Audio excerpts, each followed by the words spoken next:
Welcome back to RhAPP Roundup. I'm Audrey Gibson, and today we're wrapping up coverage of the 2025 RhAPP National Conference, Saturday, September 27th. It's the last day of sessions in Denver, and it was a day packed with hands-on learning, high-yield talks, and practical skills that APPs can take straight into their clinic. So let's get into it.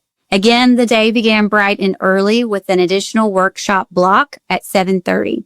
This one was one of the most diverse workshop blocks of the conference, and attendees had a lot to choose from. Again, we had ultrasound demos. We also had some fascinating zebra sessions on rare and emerging autoimmune syndromes.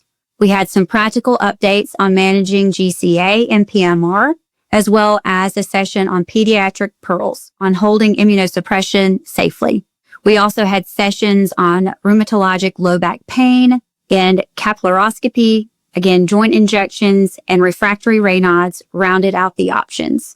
This block really reflected RhAPP's commitment to blending hands-on skills and clinical reasoning.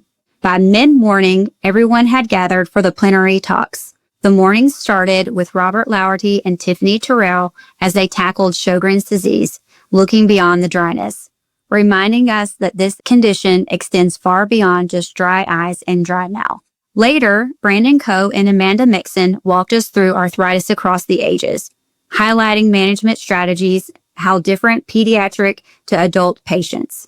And finally, the morning was concluded with a discussion looking at difficult to treat rheumatoid arthritis, offering strategies for patients who just don't respond to standard therapies. Each plenary blended science and real-world clinical application, which is exactly what APPs need. After a quick morning networking break, the schedule split into parallel tracks. Attendees could dive into myositis mysteries, scleroderma updates, pediatric morphea, Takayasu arteritis, PSA comorbidities, or pediatric vasculitis. The final stretch of the conference featured the last workshop block. Highlights included the evolving role of immunology in CAR-T therapies. We also looked at nephrology updates, and we also looked at issues concerning fertility, pregnancy, and IVF in our rheumatic patients. Wendy Simmons looked at radiology skills, and we had a deep dive into Behçet's, Ehlers-Danlos, and even integrative sessions on herbs. It was a wide-ranging menu from cutting-edge science to holistic care.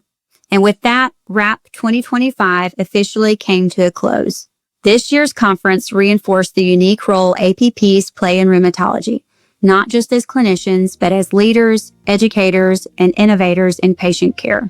Thanks for tuning in to the RhAPP Roundup. I'm Audrey Gibson, and I hope these recaps help you feel like you are right here in Denver. I hope to see everyone next year in Vegas, but until then, keep learning, keep connecting, and keep pushing the field of rheumatology forward.